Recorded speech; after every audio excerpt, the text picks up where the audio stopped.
Okay, so thank you very much for joining me here at the conference. I'm here with the Global President of Mediavest, BrianTerkelsen. Thank you very much for joining us here today. Good to be here. Yeah, no, I'm sure you're probably a little bit jet lagged and things from your journey. I've been in Europe for 2 weeks already. Oh, I've been visiting offices from London and Paris to Warsaw. Yeah, we've been here for a bit. Oh, good. Well, I'm it's all good. So yeah, thank you very much for joining us. I just thought we'd just have a little bit of a chat over some of the things that are going on in DMEXCO and what you're going to do with your time. That's good. So firstly, just to get a little bit of background, what is it you're trying to get out of the conference? Get out of this conference is, well, truth is we have a lot of these types of digital conferences out there, and I enjoy going to them in order to find something new around either precision-based marketing or predictive analytics or what new tool is out there that, to be brutally candid, I know exists, but I haven't seen it. Yeah. So I love these to go on the hunt for something unique. The truth of the matter is these are also good opportunities for us to connect with one another inside of Publicis media in general, but also with our clients, get them to see the world and broaden their horizons. But I also love the ability to actually see other clients and other industries and to see how they work. And now this, fantastic, because it's got such a European flair. Absolutely. I think just having had a quick walk around, you can see this just extends the diversity that's on offer here in terms of, as you say, about new offerings and hopefully tools that we can take forward as a business. So, is there anything in particular? I know you said around data and automation. Do you think that's a really big trend, I think, to move forward with? Listen, we all know our world is moving to a space where precision-based marketing and data is absolutely at the epicenter of how we will be making decisions on how to get closer to consumers. That's the story. Yeah. Now, how we actually do it, it's critically important for us to develop the systems in place. Now, I know that between Stefan Berenger and the work he does in the data technology and innovation practice, the work that Steve Simpson is doing in analytics and insights, that's driving us from Publicis media perspective in a very smart, strategic approach. Yeah. That infrastructure is available to all the brands. What I want to do for Mediavest and Mediavest Spark in particular, I want to develop the entrepreneurial approach, the more mindset of a startup, and benefit from this powerhouse that is Publicis Media. And how do we actually then use new technology and deploy it? One of the things I think clients are struggling with and are eager for is how much of their budget should be spent in innovation, far out innovation. Yeah. That's where I live, and that's where my comfort is, and that's where Mediavest is. We spend a lot of time being very forward out there. And one of the spots in particular for me is predictive analytics, how that's going to affect our messaging and our stories, as well as precision-based marketing. And then, of course, content is sitting at the epicenter of all of this, and that's a passion for me. Well, I know you've spent a long time as a dreading. Yeah. So, going back to what you said there about innovation, I know there's the sort of 9th or 70-20-10 rule that sort of existed for a long time. Do you think that's now in where we are as a media landscape and as consumers as well? Do you think that's a bit antiquated and how we should be pushing clients forward? No, I don't think 70-20-10 is antiquated. I think it needs to be implemented, and I think that the guiding principles around that 10, which is to fund it, spend that money on that 10% innovation, the far outreaches, be willing to fail. Yep. Success comes from that failure.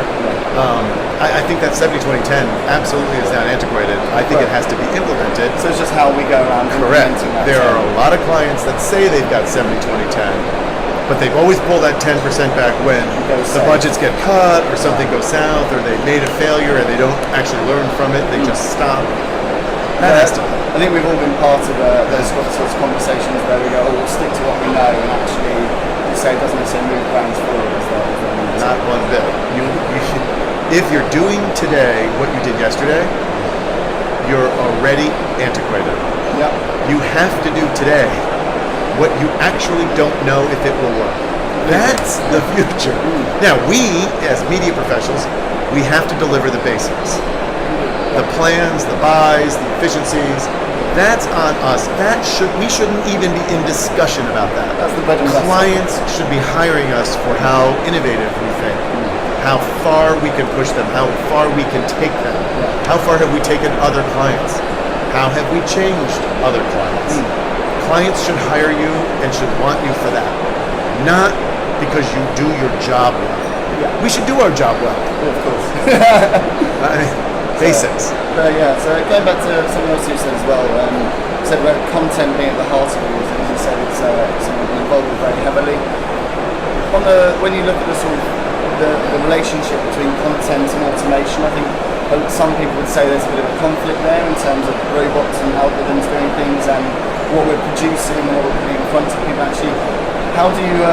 I'd just like your opinion on that relationship. All right, I'm going to put a twist on that because I don't think the issue is between automated content. I think you need to have automated and dynamic content because we're moving very quickly from a world where we used to make one message and then broadcast or run that message a million times.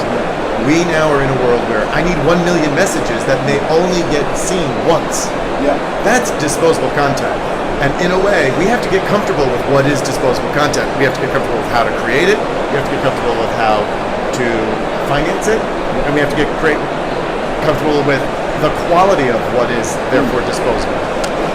That's dynamic, that's automated. But what I would twist the concept for you on is the quality of content and the quantity of content requires a whole new content strategy. And that media sits at the epicenter of all things that aren't that bastion of true 30-second messaging or 15-second messaging. Listen, the communication agencies do that better than anybody.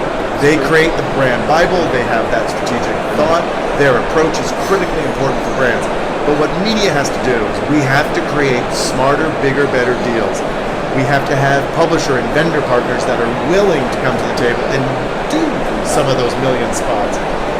And those deals are on us. We have to envision those deals. So do you think, going to this sort of new role, I guess, slightly for media agencies, do you think clients and brands are viewing media agencies in the right way at the moment? Do you think it's that we're moving that way, or do you think there's an education piece there? I think the forward-leaning clients are definitely seeing the world in the new way. I think that there are some stalwart clients that want to see it in a new way. They need help getting there.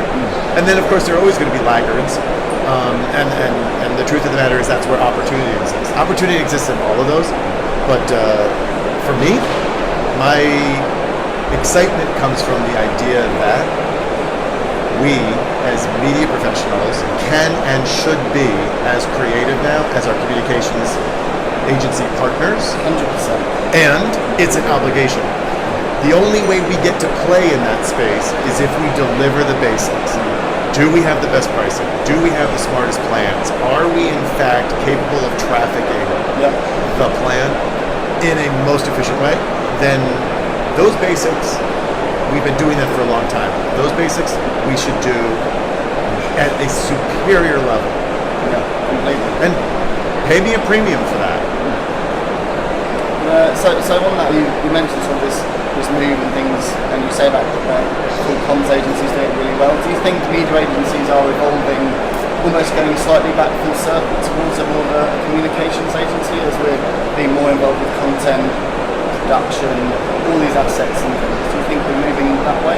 Oh, I think we've already moved that way. Yeah. I mean, one of the big shifts that we experienced, certainly at Mediavest and Starcom and Mediavest put together, the creation of Liquid Thread was just that. It was to help get those two media giants to move in a new direction and to see the opportunities differently and to see future and innovation differently. And I think we did move there. I think that's why our agencies are as robust across even Zenith and Blue 449, mostly because all of these agencies have had an approach to content. Now we have an approach to data and analytics. Now we need the approach to predictive analytics, which is coming, and a predictive marketing future that's coming our way. We'll begin to hear more about predictive and how predictive is going to affect us. The same way 10 years ago we started hearing more about content. So is that, do you think, your big one thing to look at in terms of new trends coming up, sort of predictive marketing? Do you think that's the big one to watch out for? I think between precision, predictive, and generational intelligence, those are the three buckets that I would say I'd like everyone to spend more time focused on. It isn't enough generational intelligence. I was going to say, can you expand that a little bit more? I had a feeling. It isn't enough to just say that I have good analytics or insights into demographics. There are subsets inside of demographics today that are so complicated, and especially we see it in a demographic around the millennials, that there is no such thing as a one definition for a millennial. There just isn't. There are different subsets, and you have to create marketing now for different subsets inside of those demographic demarcations that we've now made as Gen X, Gen Y, Baby Boomer, Millennial. So is this where data becomes even more important? It's not just important, Owen. It is what's allowing us to have generational intelligence. So it's totally facilitating it, to use your word. I agree. It is absolutely what's unlocking the potential for generational intelligence.